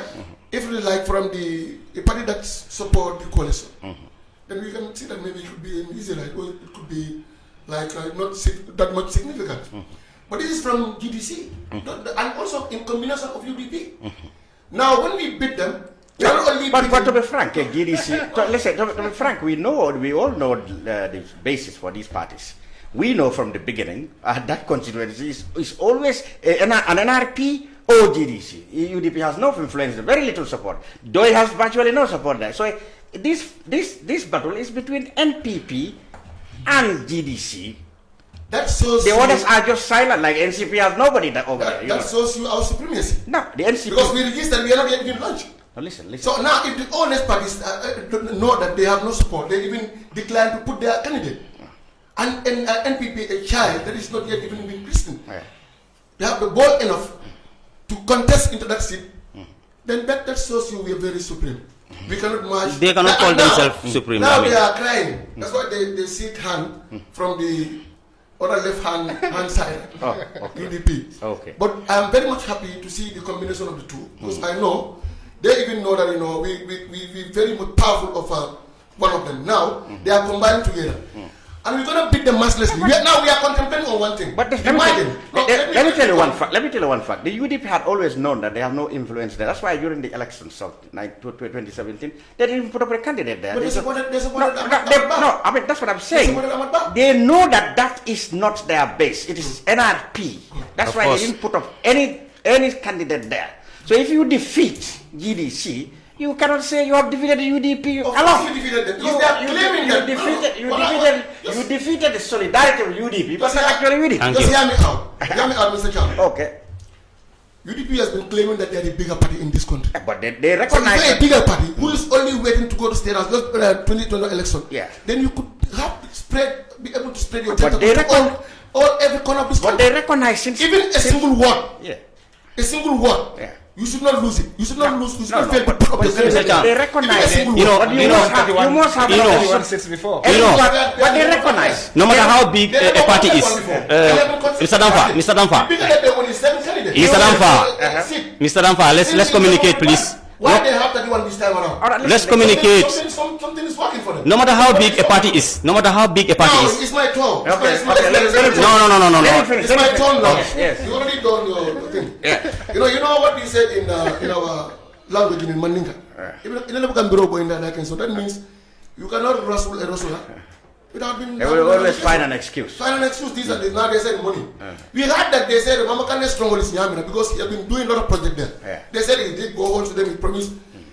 And now, to my surprise, one of his council of elders, council of elders now, they all decamp. They all switch the allegations now to NPP, to Barrow. Okay. Then we are chatting. He said, Mama Kane, put him to shame. He said, Mama Kane asked him to go around 5 villages in that region, constituency. Telling the Mama Kane promise you borehole. He's going to give you borehole. Some Nana is it Nana Ba or Nana Dalaba? I don't know. That's a village that they need solar to light their health center. He give them promise, but he did not fulfill. And who is that? And that is it Yoro or Chorno or something. I forgot the name. That's the council of elders, chairman of the council of elders, according to him. So now he told me, as we speak now, he just asked all his followers, all his people, all his council of elders switch the allegiance from the Mama Kandeh to NPP. Yeah. Why I'm saying all this, they are alligator, they are pumping money, even the one of the chairman considers getting the 2 million. What I wanted to put clear to very everybody. quickly, yes. President Barrow won 2018 election without giving time to anybody. And the same support and that is still continuing. You even have more support today than before. I have had critics before. I had even people who work with Barrow before that he cannot credit himself for surely winning, that he was backed by people. That's what I'm saying. And people are behind him. Mr. Cham. Not many of them. Mr. Cham. Anyway, sorry, I will just comment on let me just comment on what he said. You know, it's the same when people are saying Mama Kandeh is promising this, Mama Kandeh is promising that. Mama Kandeh does not hold anybody's taxpayers' money. It's just a political party that is trying to help out the people. You know, what GDC have been doing so far since its inception, no political party has ever done in the Gambia before. You know, and then Mama Kandeh did not instruct any person to go out to the villages and then trying to promise them this or that. That has never happened. I think he's just trying to say whatever he wants. There we go. I wanted to refute we are giving out money. That's what he's saying. Really? That's what I wanted to put across. We are not like you people who are giving fake promises to people. We don't fake promises. We don't like them. We don't fake promises. You have done and then people have seen. They don't have the state machinery. Definitely. That's what I'm saying. But we have done and then people have seen. So there's a separation between the party and state. Look, and when their candidate was interviewed, I have to end here because this is not this is how the election is like on the ground. Election looks like on the ground, yes. When their candidate was interviewed during the nomination day, he said that he will work with the NPP to bring development to the community. You know, it's the same because, you know, as MPP, right now the government is led by Adama Barrow, who is the leader of MPP. You should not wait for any body to tell you to bring any development to any area. It's a responsibility. It's not a choice, it's a priority. We will find out on Saturday. We'll find out. Maybe next month or two. The hammer is down. We will find out on Saturday. Thank you very much. Modou, Director of Research, or Head of Research, the GDC, Essa, Dampha, the NPP, Matty and Samsudeen Sarr for a very, I hope, very interesting brunch. We will be back next week, perhaps, with details about those that heated political contest in Nyamina. Until we come back your way again, Lamin Cham here saying goodbye. Good. Thanks a lot.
domoro ka diate boy jannon sikes restaurant e say nakko be ni na dimbal nimba domoro kala janno domoro seneyata adiyata topotoro fanan kendema bije luntan during tamala abeka domoro ki janni adi manda wala de teka we bijele anim fanan ka fadi jang ikono e fa e ka fa minne ko pastry anim bakery iko fanan be kalele badde lomba conference lomba workshop lomba ye fo fendin lon dunia kono domoro betama nyillom international otoda number 1 amanke ba domola jandama esa domo jang is atariya wo mu kubandi sa na ko sa futandin oto sa na ko be mu CK's restaurant ndafa na janna mu yat ni manje jorom bijam aban CK's restaurant, known for best quality food and customer satisfaction.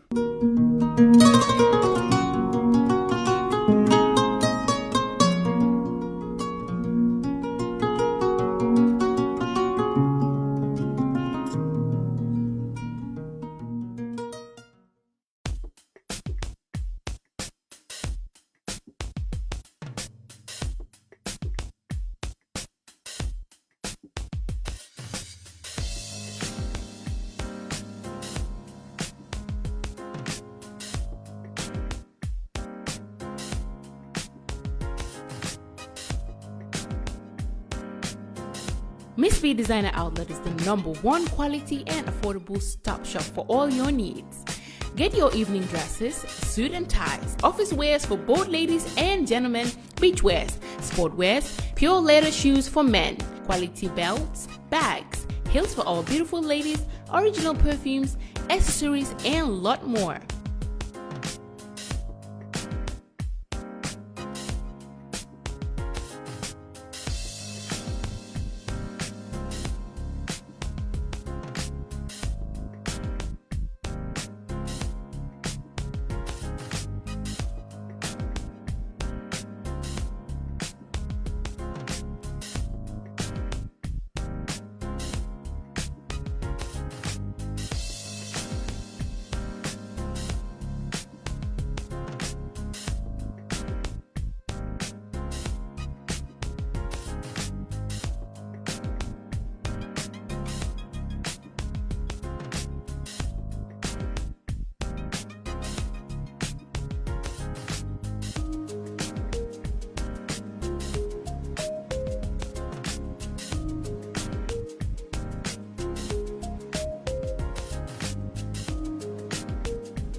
Find us at Kololini Road opposite Gaddafi Mosque at the Aqua Bridge Station, or call us on 295-3411 or 764-2486.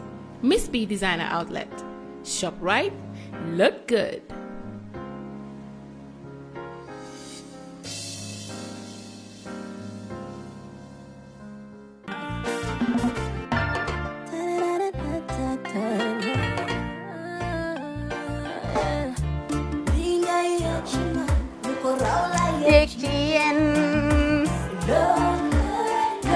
Love like fire. Wow.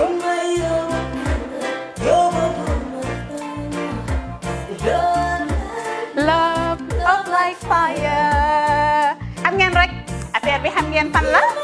Skincare la. 2020 lañ wax de. Waaw. Fii nag mooy Kerr fan Kerr zero tache. perfect skincare saa su ne rek niñ ko dee defee rek loo lañ soxlaati rek maanaam bu ngeen am problème ci seen skin yéen xam ngeen fan la fii ngeen di ñëw suma xarit yeeg am di jàmm yi nga xam ne taas daf lañ sonaloon xam nga doon xeesal ba la ka xum éneew ma lañ ko nag waaye just in case comme ni ko gars yi defee rek en cas just in case loolu xew xam ngeen fi ngeen di ñëw skincare plus si yu baax rek la ñoo dox nag ay baax rek fu ne la ñoo dem ci réew mi di lañ indi rek nag products yu baax du Paris du Italie du USA du fi mu nekk nii sax boole nañ ci nag Sweden fu nekk lañ leen a indilee products bu dee tamit nag da nga ñuul rek ñu lay jamaa natural beauty that melanin dripping we do have stuff for you as well emuñ si skincare products rek ñu ngi ci cuub yi tamit fu ne la ñoo jaar in fact sax last commercial bi ñu defoon waxuñ leen woon dañoo dox ci ay kawar 9A grade rek nag waaw we do have bundles as well hair si lu ne la ñoo dox ñun ñu ngi ci rafetal jigéen rek luy taaral jigéen rek waaw boo leen di tukki tamit bëggoon rek classic suitcase dañoo dox ci ay Samsonite duñ dee indi any brand of suitcases though other than Samsonite comme li ma dee wax rek boo eggee airport dëri Samsonite dafa am nuñ laa xoolee waaw ngeen ne lan nag waaw skin ci moom la ñu gën a xamee nag skincare products ci moom la ñu gën a xamee ñu ngi dox tamit bentee tamit si ay dàlla man waaye man nag skincare mooy suma specialty xam nga rek jigéen bu sa xar kanam réglé loo def mu jag am nañ Patricia Kiwi Eye the whole range Lighten Up Gold Tomatine I mean the list can just go on and on and on and on lépp loo xam ne rek luy taaral jigéen la ci yooyu rek la ñoo dox skincare plus nag emuñ si Gambia rek ñu nga United States ñu ngi Gambia fii ba pare bu dee yaa ngi anywhere in Europe mun nañ la ko mail within 3 days rek ñetti fan rek nga jot say diw emuñ si loolu rek dañ laa consult tamit balaa ñu laa jaay diw dinañ def a free consultation pour wax la rek exactly li nga xam ne moo méngoo ak sa kanam dinañ leen wax tamit ne rek am nañ perfumes fragrances men's shirts accessories we do dresses as well we do blouses I mean we do shoes name it we do them Skincare Plus 2020 is our year of perfection zero task fi mu nekk nii réew mi fii kenn waratu fi task kenn waratu fi am problème kanam kenn waratu fi am problème yu picca boo ko amee dafa fekk ne rek ñëwuloo ci place bi fii